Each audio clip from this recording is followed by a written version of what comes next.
Welcome to the SOB radio show, where we have fun, interesting guests, and hot topics. Each week, we offer insights into music, fashion, health, fitness, and humor. Do you have the perfect guest for us to interview? I want to know. Drop me a line on our Facebook page at Spunky Old Broad 1 or reach out to me on our website at spunkyoldbroad.com. And now, back to the show. I'm back with Mira Rubin, and Mira is a visionary who follows her heart and her calling to create a world that works while guiding others to manifest their dreams. And she is very involved in sustainability. And so we've been talking about this for the first part of the program, and now going a little bit further, how does consciousness relate to sustainability? I really appreciate that you asked me that question. Um, we can't do anything about a problem that we're not aware of, right? Correct. Right. So, first off, we have to become aware. That's part of consciousness. Another part of consciousness, in my belief, is that if we know that we have each an impact in the world, and as my friend Ken MacArthur says, we all have an impact in the world, whether we like it or not, or whether we try to or not. And that can be good or bad. Exactly, exactly. So the truth is that when people wake up to the fact that they can impact the world, that one person even can change the world profoundly, then then they have more of an ability to say, hey, okay, I make a difference.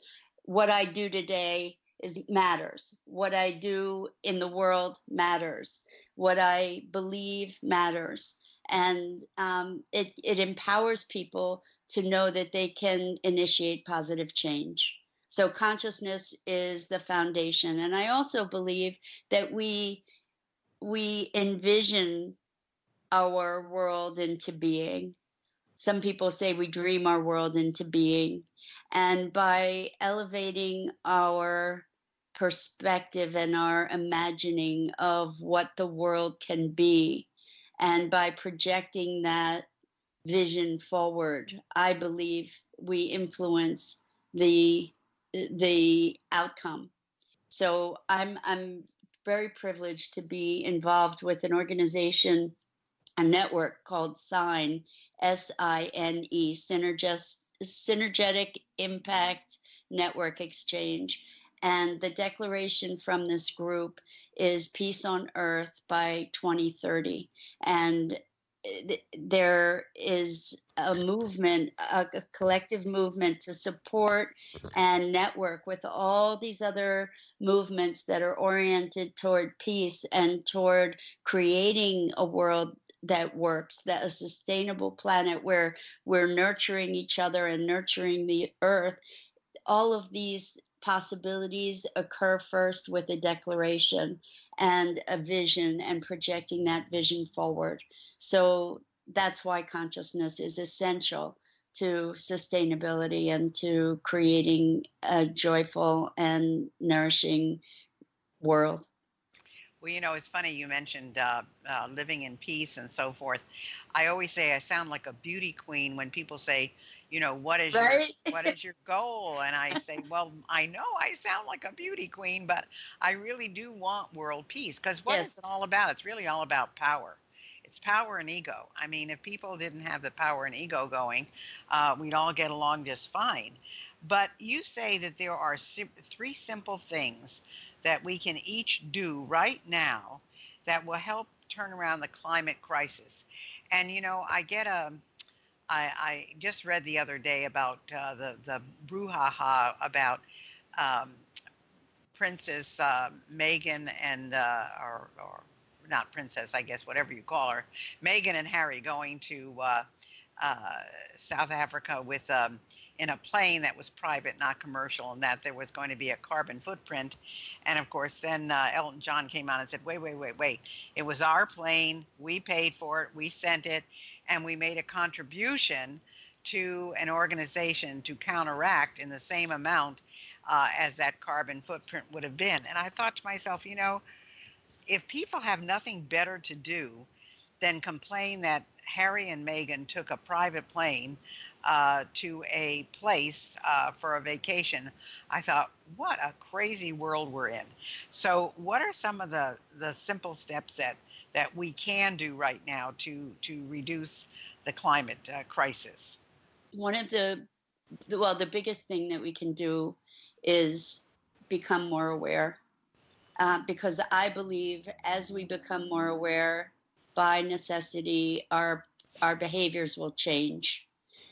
When we realize how much of a scourge and a danger plastics are in our environment currently, that we have these huge plastic islands, um, in the Pacific, the Pacific Patch, and other places, that the plastics become microplastics that are then eaten by the fish, and then we eat them. That the microplastics are getting into our food supply from all different angles and poisoning us. When we realize that it's really, really a big and dangerous deal, then maybe we will carry our own straw, for instance.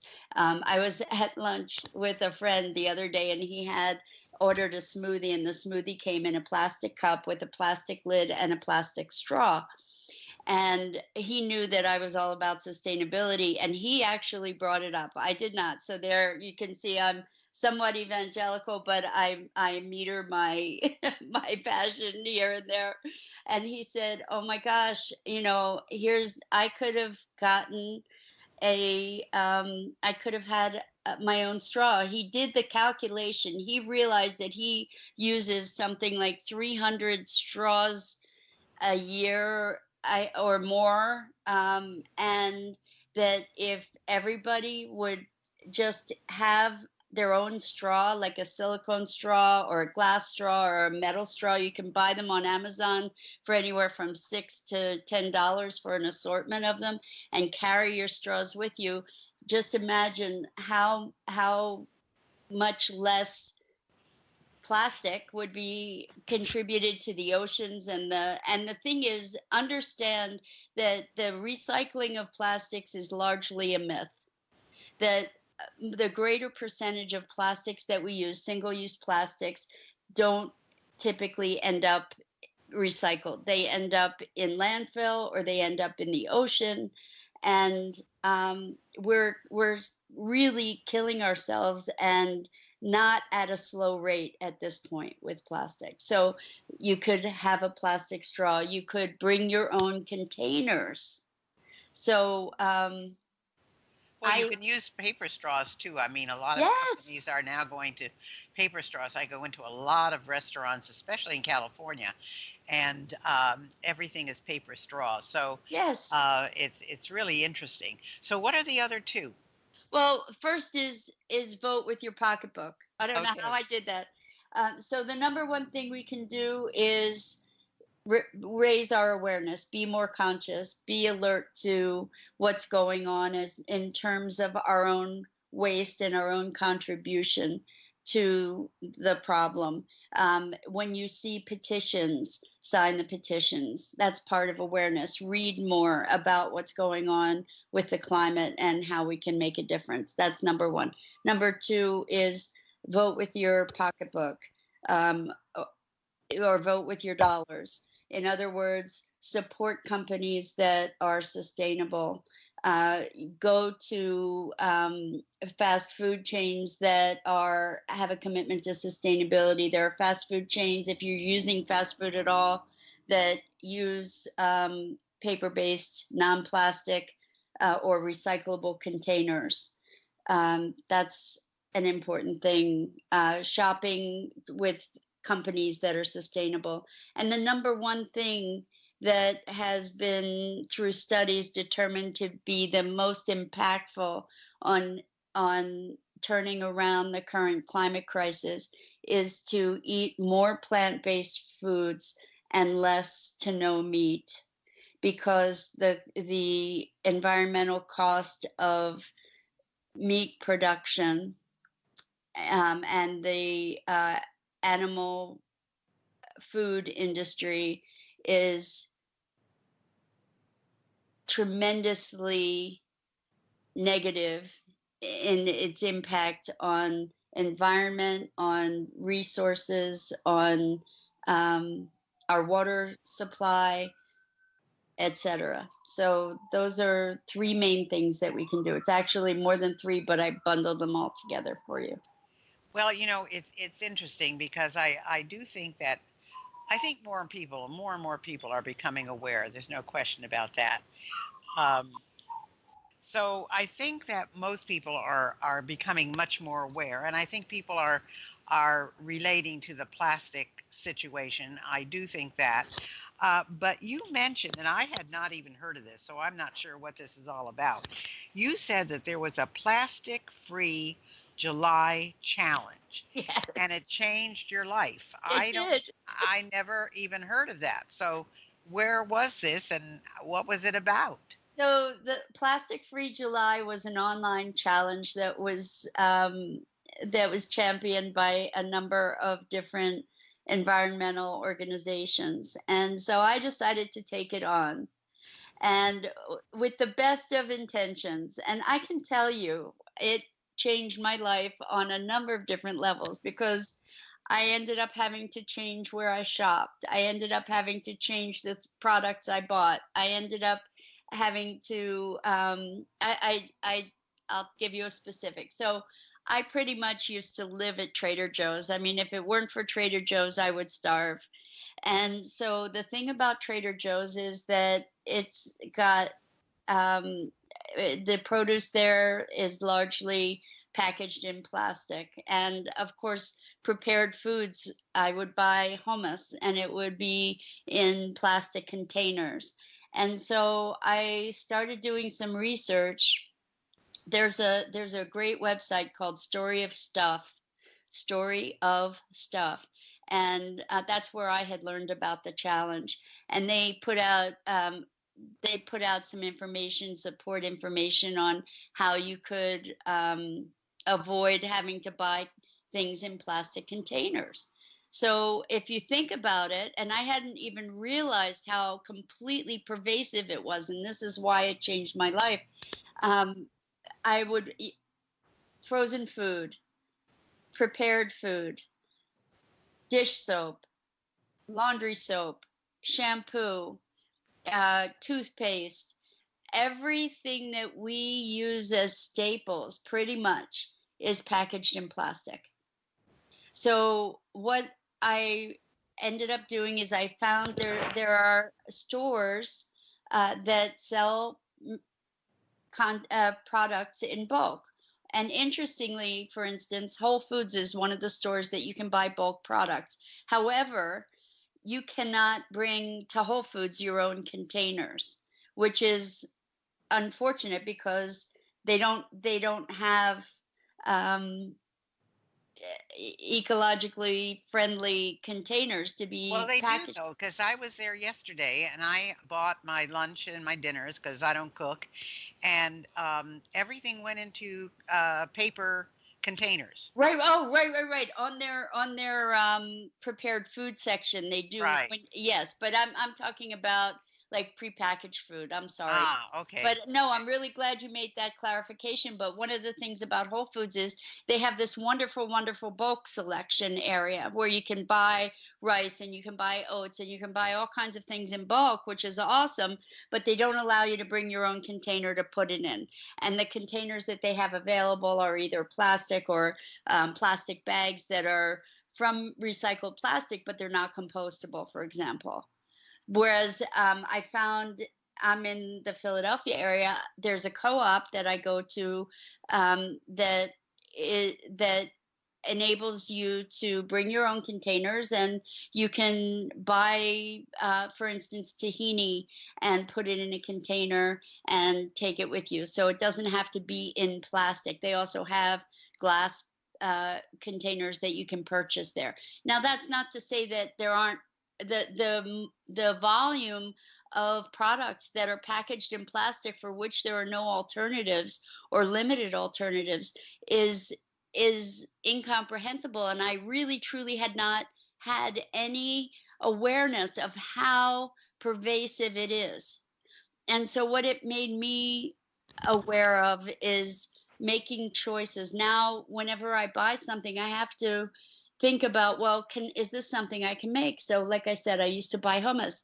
Well, now I'm making my own hummus. I buy the chickpeas, I have a crock pot, I cook the chickpeas, I have a food processor, I mix up my own hummus, and it's less expensive, it's more tasty, and I'm not using plastic. So, it's those kinds of things that really made a huge difference for me. And also, like, even down to the awareness of makeup, like, what can I do to not use these plastic containers when it comes to makeup? I haven't found commercial alternatives yet, so the option was to decide to make my own makeup. So have I done that yet? No. Am I looking into it? Yes. And you can take it to all different degrees, of course, but what it's done is it's stimulated my creativity, it's activated my problem solver mode, and it certainly made me more aware. I produce way less trash than I used to.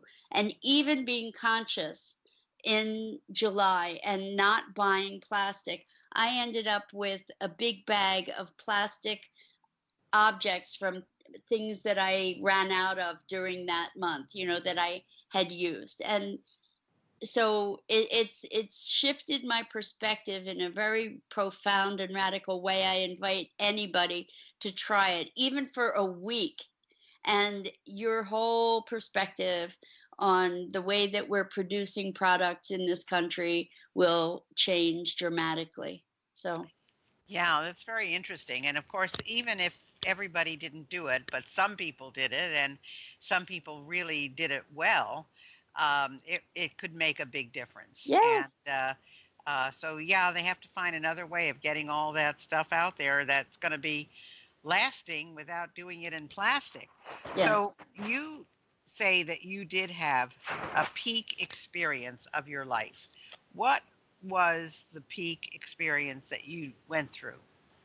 When I was 15 years old, I had an enlightenment experience.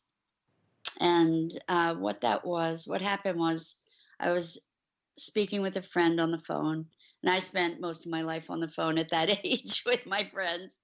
And in the course of conversation, I said, I know.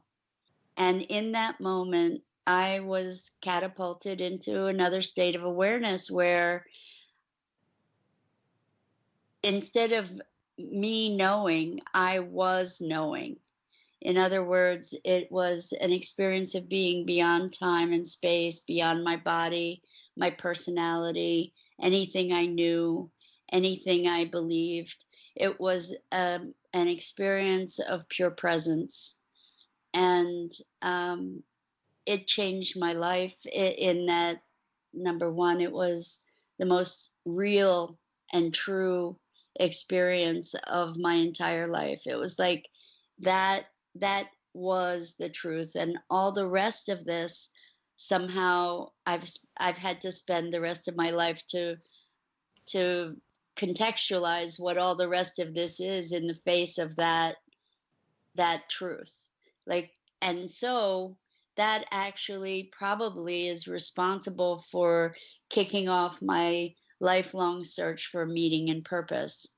And before the break, you actually said, you believe that anybody can do anything, that it's never too late. And I just want to say, for anybody out there, I found my purpose at 60. Well, So, I think that a lot of people find that, Mira, because of the fact that uh, they're in a different space in life. They have they've raised their family, they've done the thing they were supposed to do, and all of a sudden they say, wait a minute, there's more out there and I can do more. And I totally agree with you. I've met women that do fantastic things in their 60s, their 70s, their 80s.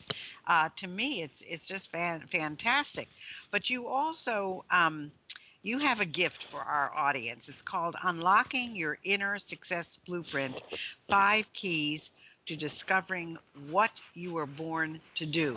And I know there are a lot of our listeners out there that are saying, I really wish I did know what I was born to do. So, how can they get that? Well, they can go to my website, yourcoreconnection.com. And on the homepage, there is a pop up. You can sign up for our newsletter, and it is the sign up to receive that PDF download. And then I'll send it along to you and or to the listeners or whoever signs up, and get you solidly started on your journey to discover what you came here for. Because there's nothing more important. Absolutely. So, again, folks, if you're looking for unlocking your inner success blueprint, 5 keys to discovering what you were born to do, just go to your core, CORE, connection.com, and you'll find it there and you can download it. And I think you'll be very happy that you did. Well, we have just a few minutes left, Mira. We're on our final couple of minutes here. So, um, is that the best way to reach you? To go to your website, yourcoreconnection.com? Yeah, people could also reach me through Sustainability Now. Our website there is sustainabilitynow.global. And both of those places are ways to reach me. And you could also reach me through Facebook. I at Mira Rubin Rise, RISE, and there will also be Your Core Connection on Facebook as well. Fantastic. Well, now, is there anything that we haven't covered that you would like our audience to know? Well, thank you for that. I just want you to know that you make a difference. And it's really important. What you came here to do is a unique gift to the world. So I encourage you to follow your heart and do it. And you don't have to wait till you're 60, you know, at any time of life. The mission that you came here for is calling you, and the world needs you now. Well, it's encouraging to know that many young people today are very involved in the environment and Yes, they are really passionate about it. So that makes it so wonderful because, uh, they're the ones that are going to carry it on and they're the ones that can get the messages out technologically wise because they are so conversant with social media. So I'm encouraged by the fact that many, if not most, young people today are very, very concerned with the environment. I mean, they feel they that, need to be. It's well, we, their world. yeah, I mean, they feel we've done a lousy job, which we have. We have. So, yeah, it's kind of interesting to see all of that. So, anyway, my guest has been Mira, Mira Rubin, Rubin, and you can reach her at sustainabilitynow.global or at yourcoreconnection.com. She has for you a downloadable PDF on your inner success blueprint, 5 keys to discovering what you were born to do. And I want to thank you for being with us today, Mira. It's been a pleasure and hopefully an education for many of our listeners. Gail, thank you so much. It's been a privilege.